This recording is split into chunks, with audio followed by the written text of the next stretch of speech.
बिस्मिल्लाहिर्रहमानिर्रहीम। आप हजरात के सामने सूरह यासीन के ताल्लुक से और नजर बद के ताल्लुक से कुछ मसाइल पेश कर रहा हूँ।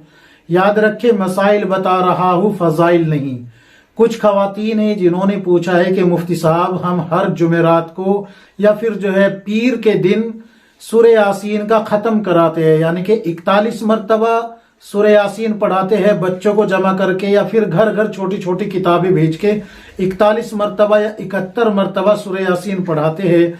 उसके बाद फिर जब सब पढ़ लेते हैं तो वो घर घर से किताबें मंगा के फिर उसके बाद दुआ कराते हैं। तो दुआ कराने का क्या हुक्म है? और फिर मीठी चीजें तकसीम की जाती है या खाना बना के पेश करते हैं, घर घर में भेजते हैं, तो क्या हुक्म है शरीयत का? क्या ऐसा करना जायज है या नहीं? और दूसरा मसला ये कि छोटे छोटे बच्चे होते हैं, उनके हाथ में, गले में या पैर में काला धागा बांधते हैं, या फिर पैर के तलवे में काला टीका लगाते हैं, कान के पीछे काला टीका लगाते हैं, या पेशानी पे टीका लगाते हैं काला स्याही का। तो क्या वो काजल का टीका लगाना जायज है या नहीं? क्या धागा पहनना, बांधना हाथ में, गले में या पैर में, क्या जायज होगा या नहीं? शरीयत का क्या हुक्म है? तो देखिए, आपको ये तमाम मसाइल आप फतावा महमूदिया जिल्द नंबर 15 सफ़ा नंबर 22, इसी तरीके से आपके मसाइल और उनका हल जिल्द नंबर 1 सफ़ा नंबर 372 आप खोल के देखें, तमाम मसाइल आपको मिल जाएंगे। इसी तरीके से खवातीन के फ़िक़ही मसाइल सफ़ा नंबर 36, 37, 38 खोल के देखें, वहां पर भी आपको ये मिल जाएंगे।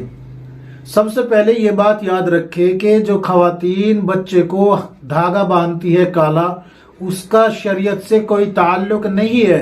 अगर ये धागा अकीदे में दाखिल है कि ये हिफाजत करेगा, नजर बद से बचाएगा, या कोई ऐसा अकीदा हो कि बीमार नहीं होगा, बीमारी से बच जाएगा, तो फिर ये अल्लाह की जात में शिर्क कर रहे हैं। क्यों? इसलिए कि बीमारी देना और शिफा देना ये अल्लाह के इख्तियार में है।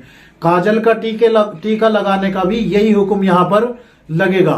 क्यों? इसलिए कि नजर बद जो होती है वो इनसे नहीं, बल्कि नजर बद से बचने के तरीके कुरान और अहदीस की रोशनी में मौजूद है पहले से ही। अल्लाह के नबी सल्लल्लाहु अलैहि वसल्लम ने दुआएं बताई है, उनको पढ़ के आप बच्चे पे दम करें। अगर और भी कुछ नहीं कर सकते तो सूरह फातिहा ही पढ़ के दम कर लीजिए। सुबह जब बच्चे को आप उठाते हैं तो सूरह फातिहा पढ़ के दम कर ले, आयतुल कुर्सी पढ़ के दम कर ले, सूरह इखलास, सूरह फलक, सूरह नास पढ़ के दम कर ले। तो ये जो अल्लाह के नबी सल्लल्लाहु अलैहि वसल्लम ने बताया है, इस तरीके से करें, ना कि काले धागे और काले टीके लगाए। इनकी कोई हकीकत नहीं है, शरीयत से कोई साबित नहीं है। शरीयत का हुक्म इनको समझना बिदआत है, और बिदआत गुमराही है, और गुमराही का ठिकाना जहन्नम है अगर इंसान बगैर तौबा के मर जाए। अब सुन लीजिए सूरह यासीन के ताल्लुक से भी। देखिए, कुछ खवातीन जो कह रही है ना कि हम 41 मरतबा या 71 मरतबा जुमेरात को या फिर पीर के दिन सूरह यासीन का खत्म कराते हैं और फिर तकसीम करते हैं मीठी चीज को या खाना बना के। तो याद रखे, रसूलुल्लाह सल्लल्लाहु अलैहि वसल्लम की जितनी भी अहादीसें हैं, किसी में भी इस तरीके से सूरह यासीन का खत्म नहीं मिलता कि किया गया हो, और ना ही इस तरीके से मीठी चीजें तकसीम करने का कहीं कोई जवाज मिलता, ना ही खाना तकसीम करने का जवाज मिलता।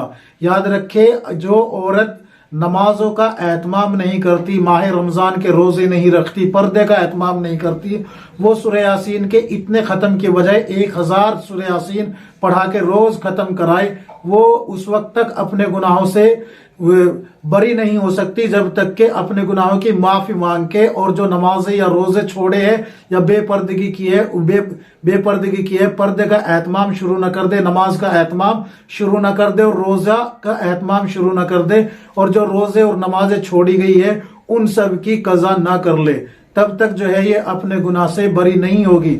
आप सूरह यासीन, मैं कहता हूँ, पूरे कुरान शरीफ पढ़ के आप खूब पूरे कुरान शरीफ पढ़ के खत्म कराए, तब भी आपको कोई फायदा नहीं होने वाला। क्यों? इसलिए कि ये शरीयत का हुक्म नहीं है। शरीयत ने इसको नहीं कहा कि आप खत्म शरीफ कराए इस तरीके से सूरह यासीन पढ़ के 71 मरतबा, 41 मरतबा पीर के दिन या जुमेरात के दिन। शरीयत ने इसका कहीं हुक्म नहीं दिया। शरीयत ने जो हुक्म दिया आप उनको करें। आपको शरीयत ने हुक्म दिया है पर्दे का, पर्दा करे। आपको शरीयत ने हुक्म दिया है 5 वक्त की हर रोज नमाज पढ़ने का, वो करे। आपको शरीयत ने हुक्म दिया है माह रमजान के रोजे रखने का, आप माह रमजान के रोजे रखे। आपको शरीयत ने हुक्म दिया है अल्लाह की इताअत और रसूलुल्लाह सल्लल्लाहु अलैहि वसल्लम की इताअत का, आप वो करें। आपको शरीयत ने हुक्म दिया है शोहर की इताअत में रहने का, आप उस इताअत में रहे। ये कोई वो बात नहीं है कि भाई आप जो है रोजा भी छोड़े, बेपर्दा भी फिरे, बेनमाजी भी रहे और फिर शोहर की इताअत भी ना करे, इधर उधर भी जो है शादी के फंक्शन में बेपर्दा रहे वगैरह वगैरह, और फिर बस खत्म दे कि भाई 71 मरतबा 41 मरतबा सूरह यासीन पढ़ो और हमारी जो है नजात हो जाएगी। ऐसा हरगिज नहीं हो सकता, याद रखे, हरगिज नहीं हो सकता, और ये शरीयत का हुक्म नहीं है। ये तमाम मसाइल जो मैंने बताए आपको, फतावा महमूदिया जिल्द नंबर 15 सफ़ा नंबर 22, इसी तरीके से आपके मसाइल जिल्द नंबर 1 सफ़ा नंबर 372, इसी तरीके से खवातीन के फ़िक़ही मसाइल सफ़ा नंबर 36, 37, 38 खोल के देख लीजिए, आपको ये तमाम मसाइल मिल जाएंगे। अल्लाह तबारक व तआला हम सबको किताब और सुन्नत के मुताबिक जिंदगी गुजारने की तौफीक अता फरमाए। आमीन या रब्बुल आलमीन।